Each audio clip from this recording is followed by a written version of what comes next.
Hey folks, today I'm going to talk about ArcheAge War, an MMORPG for mobile and PC.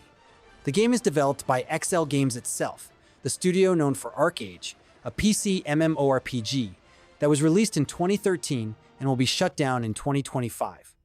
ArcheAge War was released in Korea in 2023 and is considered Lineage-like, meaning it's a game inspired by Lineage, but in this case, essentially a copy of Lineage 2M.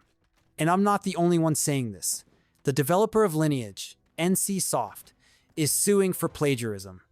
Despite that, ArcheAge War generated around $61 million in 2023, pulling XL Games out of the red after years of deficits. It seems that ArcheAge was no longer profitable, so it's no wonder it is being discontinued now. But since XL Games was founded by Jake Song, who is known as the father of Lineage, you might as well let it slide, right? Enough with the beating around the bush. Let's talk about ArcheAge War and see if it has at least some of the essence of ArcheAge. Although it's a copy of Lineage 2M, it still takes place in the world of ArcheAge, known as Aranor. As you know, Aranor has 3 continents: Auraria, Hiranya, and Nuya. ArcheAge War is set in the future. After Auroria's destruction and the ensuing exodus, races spread throughout Nuya and established their own communities. Over time, the Esna royal family of the Nuians seized control of the continent by subjugating other nations and alliances. Let's start with character creation. Unlike ArcheAge, this game does not have a faction war, so you don't need to choose a side. As we can see, ArcheAge War features the same 6 races, but they are gender-locked, meaning the gender of each race is predetermined and cannot be changed. The classes are also different. While in ArcheAge, you choose 3 skill trees to create your class. In ArcheAge War, classes are predefined. Not all classes are available for the same race, and there is no character customization. Now, about the combat. Unlike ArcheAge, which offers more dynamic combat with countless skills, ArcheAge War follows the characteristic style of Lineage-like games. The combat is based on a simpler, tab-target system with few skills, a style you either love or hate. And yes, it includes auto-hunting. Many claim to dislike this feature and believe the game would be better without it, but the truth is that playing without auto-hunting in such a simple system would be very tiring, especially in a grind-heavy game. But if there's one thing that bothers me about this type of game, it's not the auto-hunting, but the fact that there's almost never any need to play manually. For example, the initial progression is completely automated, requiring just 2 clicks, one to start and another to complete the mission. There's never any real challenge, which makes the experience monotonous and less engaging. Following the fully automatic progression, around level 40, it will become difficult to kill mobs, making it necessary to stop and upgrade your equipment. Regarding equipment progression, it works in a simple manner with 5 tiers: common, uncommon, rare, epic, and legendary. Equipment can be enhanced up to +12, but there is a safe limit: weapons up to +7 and armor up to +5. If an enhancement attempt fails beyond this limit, the equipment may be destroyed. To obtain better equipment, you need to either loot drops or craft them. However, crafting is quite simple. The materials are obtained by killing mobs, dungeons, or defeating field bosses, and the game doesn't have any life skills like ArcheAge does. The dungeons are disappointing. Generally, they are open and shared among players.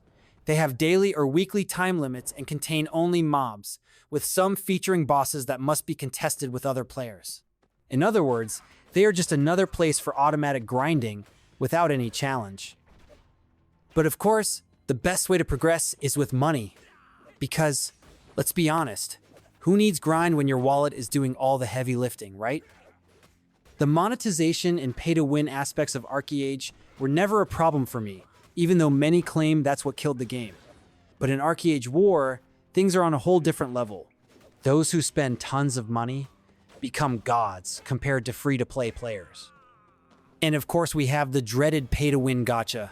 Here, there are 3 types of gacha: mounts, pets, and classes, all of which give significant stat boosts to your character. The gacha system has 6 tiers: common, uncommon, rare, epic, legendary, and arc. And of course, the higher the tier, the lower the chance of obtaining it. For example, the chance of getting a legendary tier item is likely less than 0.01%. Additionally, there's a collection system that grants even more stats to your character.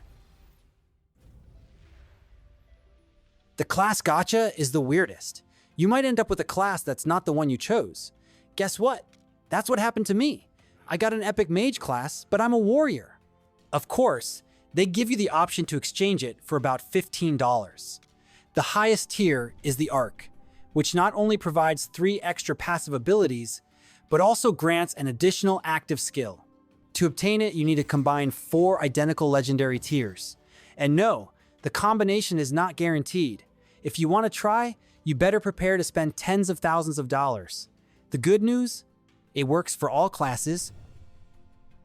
And of course, we have the player-to-player marketplace, which only works with the game's cash currency. In other words, the only way to buy something on the market is by purchasing the cash currency yourself or selling an item to someone who has already bought it. Now, about the world of ArcheAge War. It's set only on the continent of Nuya, but compared to ArcheAge, it feels about 20 times smaller. Additionally, it doesn't have a housing system or trade packs, and you can't even jump, let alone fly or swim. But it does have a navigation system similar to Lost Ark, where each player controls their own ship. However, it's a total letdown. Despite the area being relatively large, the system has a daily time limit of just 2 hours and almost no meaningful content. In the end, it's just another zone for mindless auto-grinding. PvP is focused on guild battles and is one of the highlights of the game. It includes castle wars and battles over bosses scattered across the map, which offer valuable rewards, including some of the best items available. However, the guilds that invest more money ultimately come out on top. In summary, it's a completely automated and extremely pay-to-win game. It's not worth your time playing because, let's be realistic, you're not really playing. You're just opening your wallet and praying that the RNG doesn't laugh in your face. Want the best equipment? Get ready to sell a kidney or become a slave to auto-grinding in maps that seem designed to intimidate you into spending money. Verdict? Run.